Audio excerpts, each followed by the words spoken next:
This video is going through the 2018 Further Mathematics Exam 2, Module 2, Network and Decision Mathematics section. Okay, so question 1. The graph below shows the possible number of postal deliveries each day between the Central Mail Depot and the Zenith Post Office.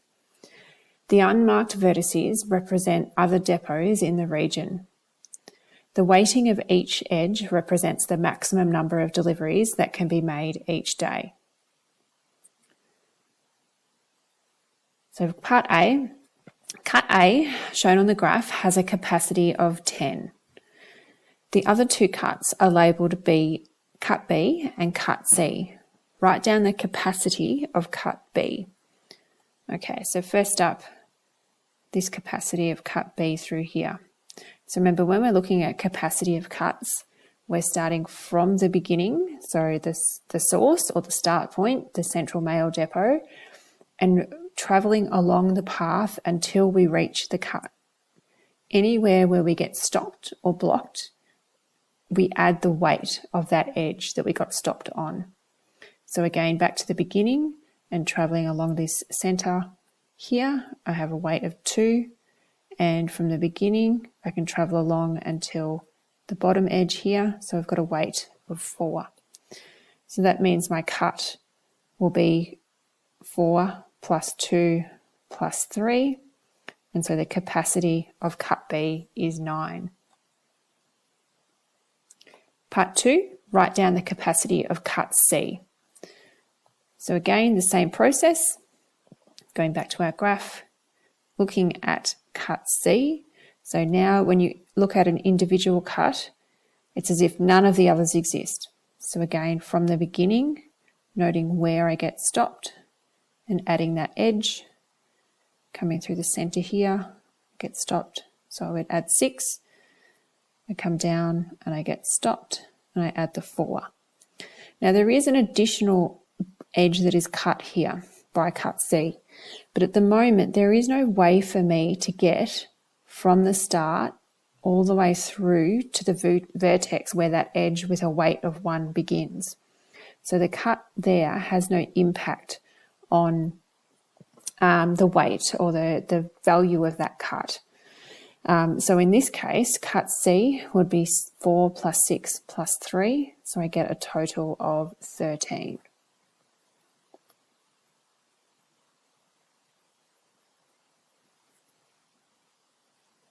Part B, determine the maximum number of deliveries that can be made each day from the Central Mail Depot to the Zenith Post Office. So here we're looking at the maximum number. So they are asking us here, what is the maximum flow for this network? Okay, and so we have the option of continuing with the cut method and trying different things. So at the moment, we know cut A is 10, cut B is 9, cut C is 13. So at the moment, 9 is the number to beat. We can keep working through with a bit of trial and error and try and find the next smallest cut. So we could try the end here. We get a cut of 11. So remember, the start and the finish tend to give you that baseline. We can see potentially through a cut through the middle here, we get 3, 2, 3. So that's 8. So at the moment, 8 is our number to beat. And we're looking to see, can I cut through any of the other smaller edges and end up with a number smaller than 8? And it can take some time and a bit of trial and error. So there I've got one that is 2, 2, and 3. So I'm down to 7. So I can work my way through that. An alternative way is to actually consider each of the pathways. So I'm going to show you that method now. So I'll just clean this up a little bit. In order to use the alternative method, I want to be able to refer to the different vertices. So I'm just going to label them so that you've got a point of reference. And so this alternative method means I'm going to start from the central depot and follow each possible pathway through to the post office, making note each time of the smallest weight on that pathway. Because remember, if I'm travelling from the central depot through A, B, and to the post office, the most number of deliveries that can make it from the central mail depot to the Zenith post office is equal to the smallest weight on that path. Because even though 5 can leave, only 3 deliveries can continue on between vertex A and B. So even though I can send 5, only 3 can continue. And then again, at vertex B, only 2 can continue on to make the final leg of the journey to the post office. So that means in actual fact, at one time, only 2 packages or deliveries in total will make it from the start to the finish. So I work my way through and take note of each of those. So from my central mail depot through A, B to Zenith, the most deliveries that can make it on that pathway is 2. And so because 2 spaces have already been used, I'm going to subtract that value from the weights on those edges. And that helps me keep track so that I can see, is there any other way I can get more deliveries through? And so now I look at the next possible pathway. So I'm going to go through C and straight to the post office. And so note that down from the central mail depot through C to Zenith post office. And again, the smallest weight on that pathway is 2. I subtract that smallest value from everything on that pathway. The next possible pathway through, I can go D, E, C, and to the post office. So I'm following the direction there. So from central mail, D, E, C, Zenith, and the smallest weight on that pathway is 1. So we'll subtract that from each of those weights. And then finally, we can go from the central mail depot, D, E, and then to Zenith.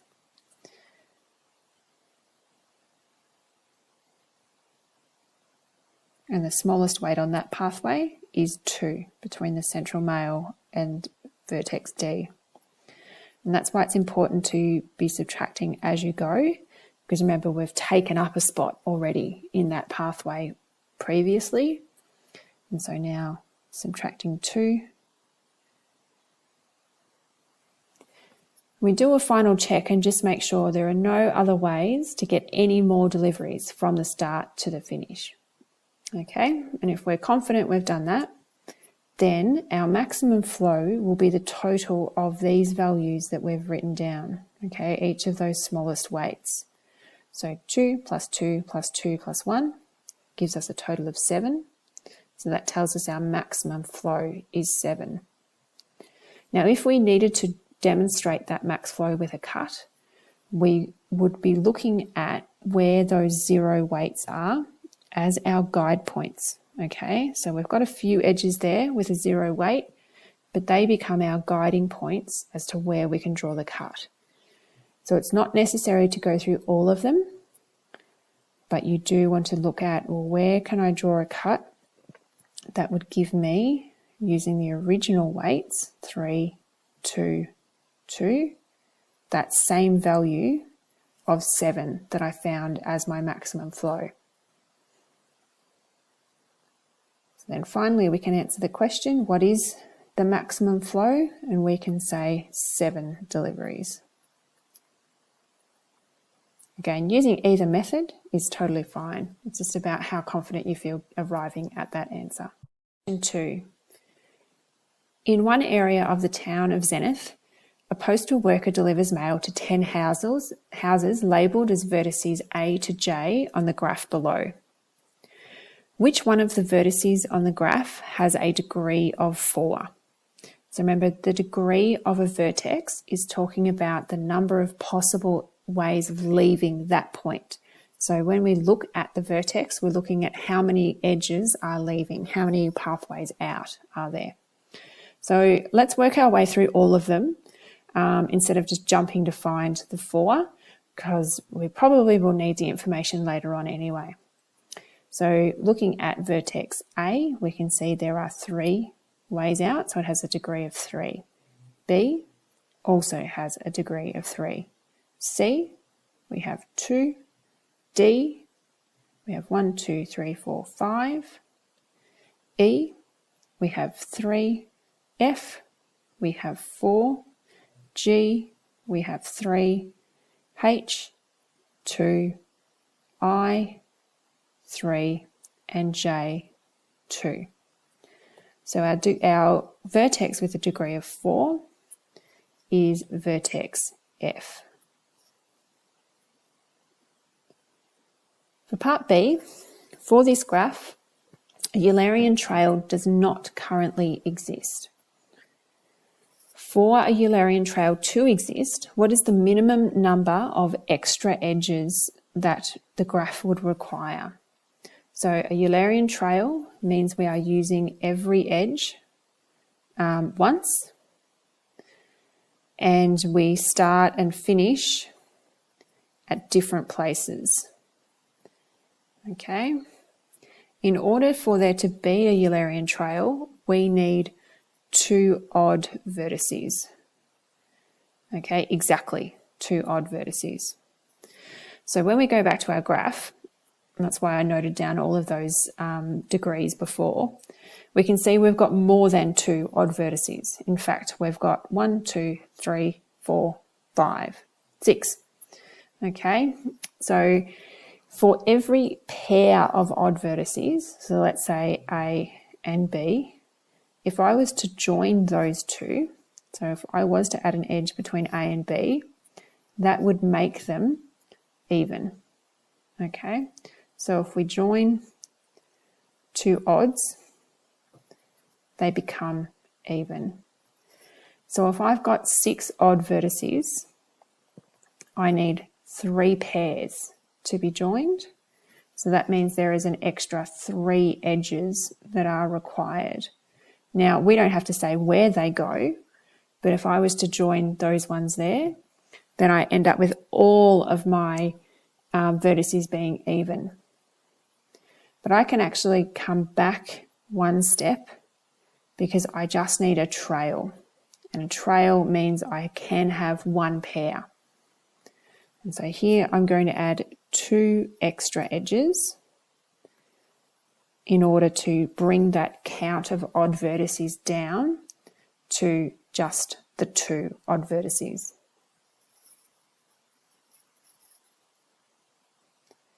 For part C, the postal worker has delivered the mail at F and will continue her deliveries by following a Hamiltonian path from F. Draw a possible Hamiltonian path for the postal worker on the diagram below. So a Hamiltonian path is using every vertex just once. And we are starting and finishing at different vertices. So again, it's good to have that little sort of checklist or a summary table to help you with questions like this. So Hamiltonian path, every vertex just once, starting and finishing at a different location.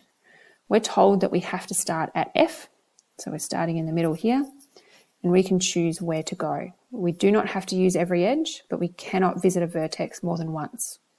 And so there will be multiple answers, and it is about, can I trace around the graph, visiting each of those points without lifting my pen off the page? And so there is one possible answer.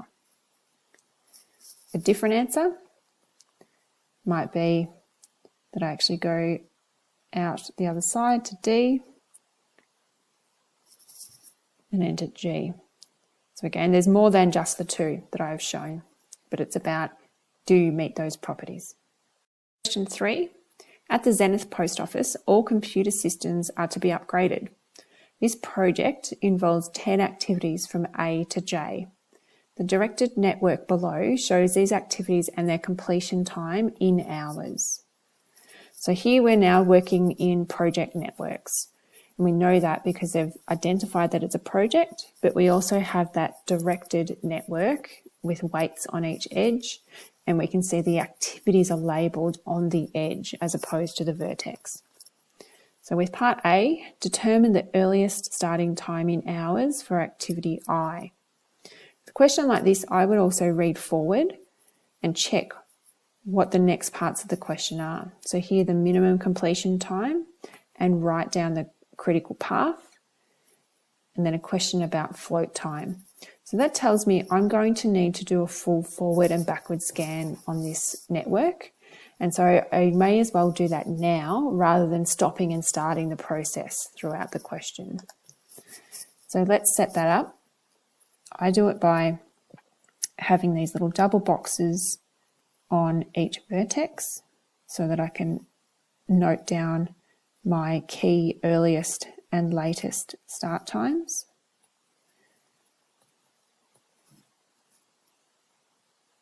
And then starting at the beginning, where 0 time has passed, I work through in green to show my forward scan, which is my earliest start times. So A, I have 3. C, that would be a total of 7 hours, but I've got 2 activities coming into this vertex. So I need to go backtrack, and complete the path before there.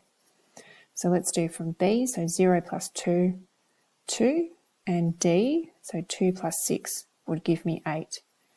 Now F can't start until both C and D are completed, so we have to take the largest time, so 8. So F can't start until after 8 hours has passed. If we continue there, F plus 1, so that would be 9, but again there are 2 activities coming into this vertex. So I'll go back to E, so E can start after 2 plus 3 gives us 5. 5 plus 5 for G is 10. And again, the activities H and I can't commence until both F and G are finished, so the longest time, 10. 10 plus 3 for H gives me 13, plus another 2 for J would be 15 at the finish, whereas 10 plus 4 for I, 14, so again, the largest time. So 15 is our completion time. I then work backwards. I tend to use red to work backwards so I can see the difference. Going back up J, so 15 minus 2, 13. 13 minus 3 for H would have 10. However, 2 activities are commencing from this point again, so I need to consider I as well. So 15 minus 4 gives me a later start time, of 11 for I. Now in this case, these are the latest start times. So what's the latest either can commence? We're putting the smallest value in. However, I does have a float time of 1, so it has that additional 1 hour before it must commence. But what we're putting in the box are the key values so that we can identify the critical activities and therefore the critical path for the project. So we'll continue working backwards. So from 10G minus 5 would give me 5. 5 minus 3 for E would give me 2 here, but I need to consider the D coming backwards as well. So I'll go back. 10 minus 1 for F gives me 9. 9 minus 3 for D, 6 for D gives me 3, so smallest value in the box. And then we'll continue with B, so 2 minus 2 would give me 0. I'll come and complete C and A, so 9 minus 4 for C would give me 5. 5 minus 3 for A would give me 2, and smallest value in the box. And so now let's do our critical path while we're here. So from the beginning, I can see that it was activity B that gave me the 0 that went in the box. So that's our critical activity there. Continuing on, it was E that gave us the 2. There's only one option going forward with G. From here, H gave us the 10, so we continue up H, and then down J to the finish. So there we can see our critical path as well. So let's answer those questions. We now have our earliest start time for activity I. So I commences back at this vertex here, and that has a start time of 10. You don't need to write units because the question has actually specified it, but you can if you wish. So it would be 10 hours. Part B, the minimum completion time is 15. Yes, we found that too. What is the critical path? We'll write down the critical path. So our critical path is activity B, then E, then G, then H, then J. So that was our green highlighted pathway, which had a total weight of 15. Part C, 2 of the activities have a float time of 2 hours.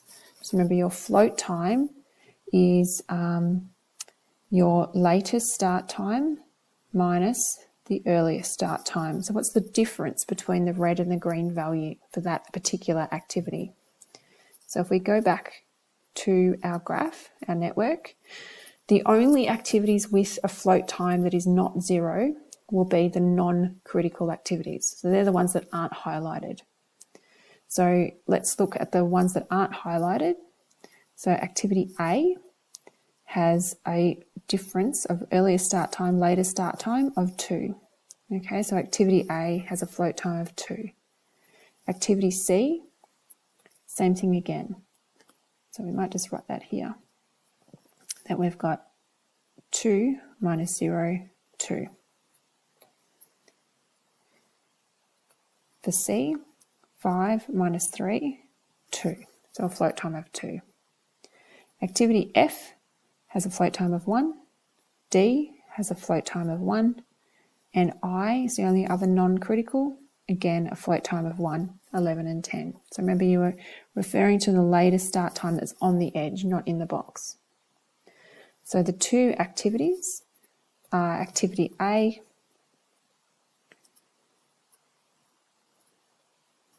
and activity C. Part D, for the next upgrade, the same project will be repeated, but with 1 extra activity will be added. This activity has a duration of 1 hour, an earlier start time of 5, and a later start time of 12. Complete the following sentence by filling in the boxes provided. The extra activity could be represented on the network above by a directed edge from the end of activity something to the start of activity something. So we need to work out, it's going to be 1 hour long. It has an earlier start time of 5 and a later start time of 12. So first thing we're looking for in the network is what has an earlier start time of 5. And so that is this point here, this vertex here. So it must start here. It's going to take 1 hour, and it connects to something when I subtract 1 from the latest start time will equal 12. So working backwards, we're told it has a latest start time of 12 hours. So whatever my value here must be 12. Okay, it won't be what I put in the box, but it will be on my edge. So something minus 1 equals 12 is 13. So where is there currently an edge, a vertex that has a later start time, a red number, 13, and that is up at the top here. So this new edge would have to run from the end of E to the end of H or the start of J. Okay, so here, filling in the boxes, it's running from the end of activity E to the start of activity J. Okay, that's it for this exam. Hopefully that was helpful. Thank you.